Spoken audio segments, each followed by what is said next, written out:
So I'll be talking about my experience curating Belarusian politics and society web archive. We have launched that archive in September 2020. And I should say that curating that archive has been a unique curatorial experience for me. It's been incredibly rewarding. It taught me a lot about curating a web archive. And also, quite unexpectedly, it put me in close contact with both the content producers and the academic community of researchers of Belarus.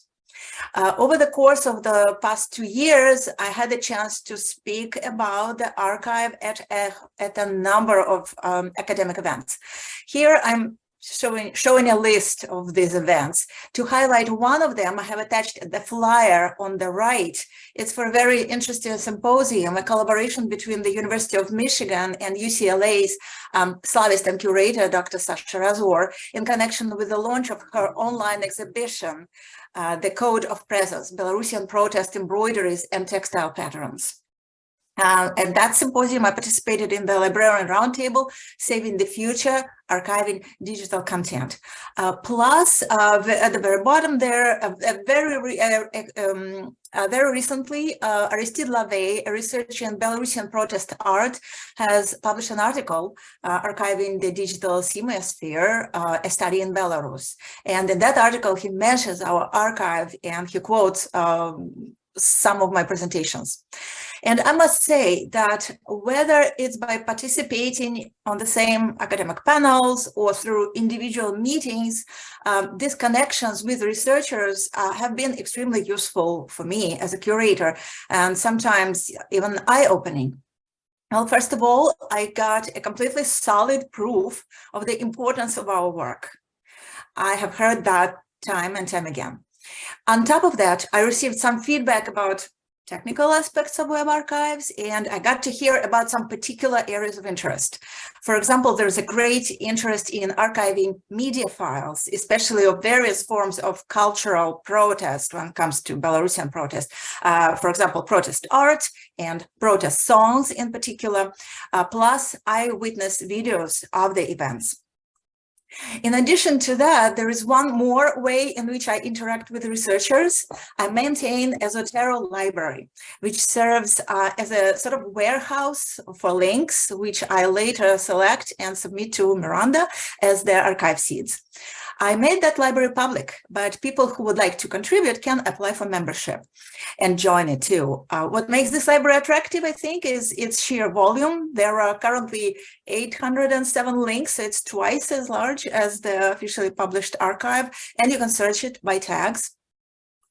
The web archive also led to quite a few connections with the Belarusian cultural institutions, mostly diaspora institutions.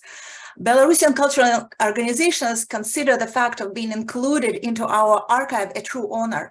They are very proud of it. When they started archiving Chrysalis Mag, for example, a very important online magazine on Belarusian contemporary art, the magazine announced it in an Instagram post. And another important Belarusian cultural portal, budzma.org, published this news too. And it wasn't the only time budzma.org mentioned our archive. They published another news piece about it after Francis Karina Belarusian Library and Museum in London has joined us as a co-curator earlier this year. Another example is Kupalovci. It's the actors collective of former staff of the Yanka Kupala Theater, the leading national theater in Minsk. Almost the entire staff of that theater was fired on August 26, 2020 for their participation in the peaceful protest. Following that, they emigrated to Poland. Now they work there and maintain their own YouTube channel. So they also published a Facebook post when their YouTube channel videos got included in our archive. And that post had sort of a playful ending. They said, "We are becoming overgrown with venerable ivy." So I feel that the archive has truly become part of the Belarusian intellectual ecosystem. And all this extra archival activity around our archive made me reflect on why this happened, or why it worked. I believe there are three major reasons for that: the historical context, the web archiving context, and the unique collecting scope, their curatorial work itself. So first, about the historical context. The archive got started when Belarus found itself engulfed in a wave of protests against the official results of the presidential election. It was held on August 9th in 2020. The election's officials gave the victory to the incumbent, Alexander Lukashenko. He's pictured on the right, and he has been holding the office since 1994. But there was some evidence that the other candidate, Svetlana Tikhanovskaya, who is here on the left, might have actually won. So the public outrage immediately led to mass protests, to which the Lukashenko government responded with an unprecedented violence. That violence triggered a huge wave of protests, which were mostly unconsciously peaceful and persistent. They were held regularly during August and the fall months, while the persecution of the opposition leaders and protest participants continued. So our archive dealt with the live subject. We were collecting material that was related to the events that were happening right there and now, and were of unprecedented importance to a country that's been going through an incredibly difficult period in its history.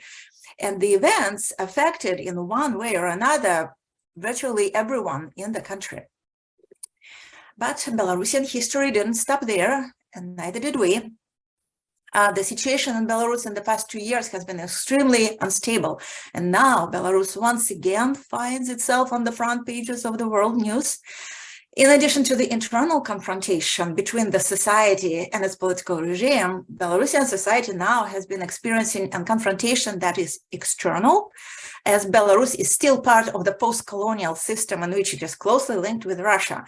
And the situation has aggravated during the Russo-Ukrainian war, started by the Russian invasion on February 24th, 2022. In this war, Belarus is Russia's only active ally, and many people in Belarus are opposed to that. And some are doing this actively by running anti-war Telegram channels and even by fighting in the Belarusian battalion in Ukraine. So now let's talk about the web archiving aspect. So our archive occupies a truly unique niche in curated web archives related to Belarus, and we're talking about internet archive space. When we started the project, archiving Belarusian web content had not been a clean slate, although it had not been bustling with activity either. First of all, a lot of Belarusian websites of all kinds can be found in Wayback Machine. Most of them are a result of robotic collecting by various media crawling projects. However, there is also a handful of curated collections, which means they have actual human curators who select the sites and may create some metadata. Currently, in Internet Archive, there are 11 thematic collections on Belarus. I searched them by keywords Belarus or Belarusian in the title. So we can see that there are sort of two bursts of activity with 9 years of complete inactivity between them. The curated archiving of Belarusian web content was pioneered by the Georgetown University in 2007-2010. So that's the cluster of curated web archives that we see on the left. They ran a short-term project archiving some fragile sites, and the collecting stopped back in 2010. So the second cluster of archives appeared in connection with the presidential elections of 2020, and these collections have been created by various individuals, academic institutions, community diaspora institutions, and a combination of those. So of all those 11 collections, only 2 are still actively crawling right now. It's our collection, plus News Belarus New, curated by Mark Graham, who is the Wayback Machine's director. And our collection, Belarusian Politics and Society, is the only one that's actively adding seeds right now. We are also the largest collection at 393 seeds. So we are in a very unique position. Now let's talk about the collecting scope. So I believe that the collecting scope played a major role in making the archive so meaningful. And it is also the only one of the 3 success factors for our archive that a curator had any control over. So first, when Belarusian events started unfolding right before the election, I remember in July already it was clear that something amazing was happening in Belarus and Belarusian internet. It was brimming with activity. Internet publishing has really been the primary method of coordination, reporting, and reflection in Belarus during that time. So this slide demonstrates the range of topics covered by very specific Belarusian Telegram channels. Yes, they were that granular. There was a channel for roadblocks, a channel for protest mural painting, a channel for retired protesters, etc. It is clear that if one is to study these events, one must turn to these sources. And in order to do that, someone must preserve them. So the first impulse was to collect everything that comes out from Belarus, and that's more or less how we began the archive. But then very quickly we realized that there is something very special that we are interested in, and that's not getting picked up by the Internet Archive and its global media crawling projects. And we, the academic institutions, have the unique resources to preserve it. And that something is the opposition materials, and even more specifically, the grassroots elements. It's not just any opposition web content.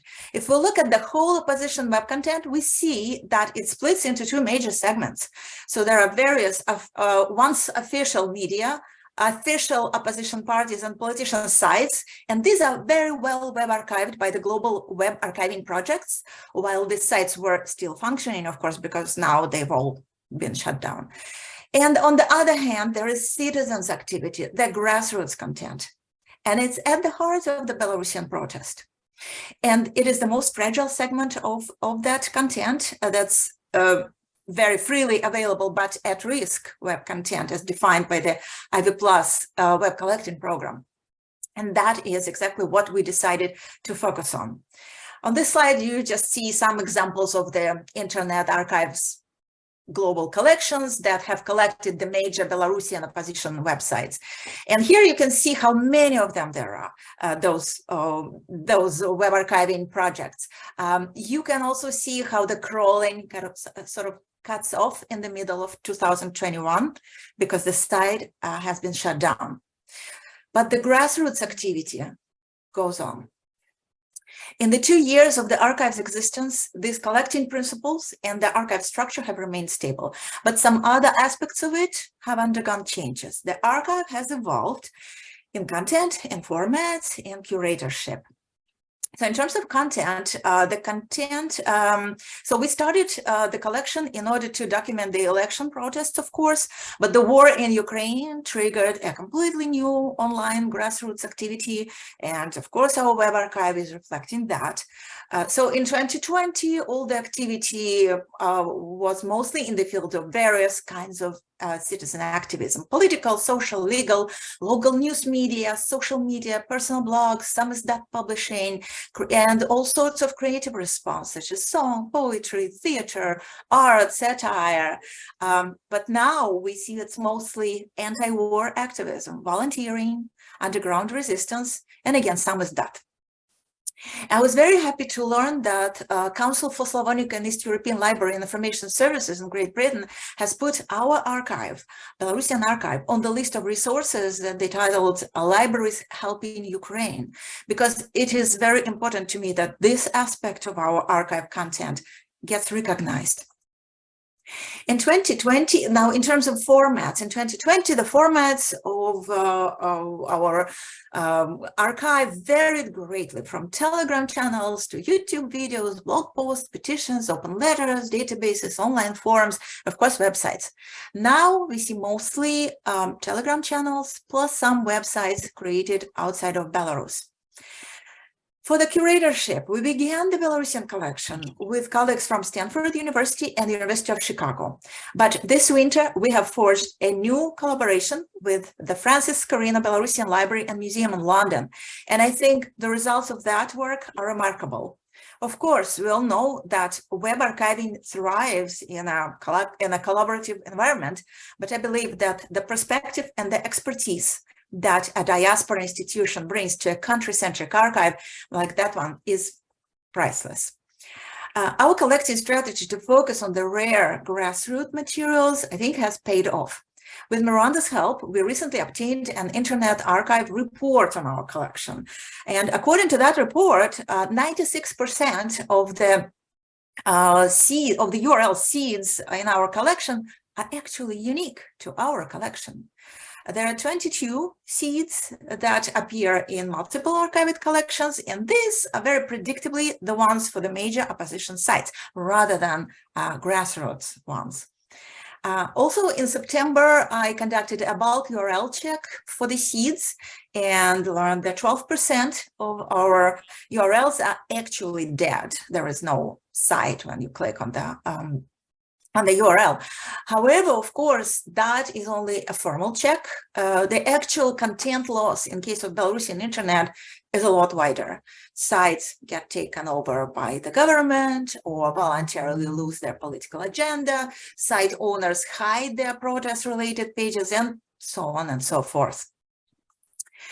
And I would like to end my presentation with this image. This is a logo of Belarusian cyber partisans. Yes, they have their own Telegram channel and their own logo. So now, 2.5 years ago, they continue their work, and so do we. And I have mixed feelings about this. As an information professional, of course, I'm satisfied that the project is unique, viable, and obviously in demand. However, on a personal level, I really wish this project had no reason to exist. Thank you very much for your attention. I think I will drop the links that I mentioned in the chat. Thank you.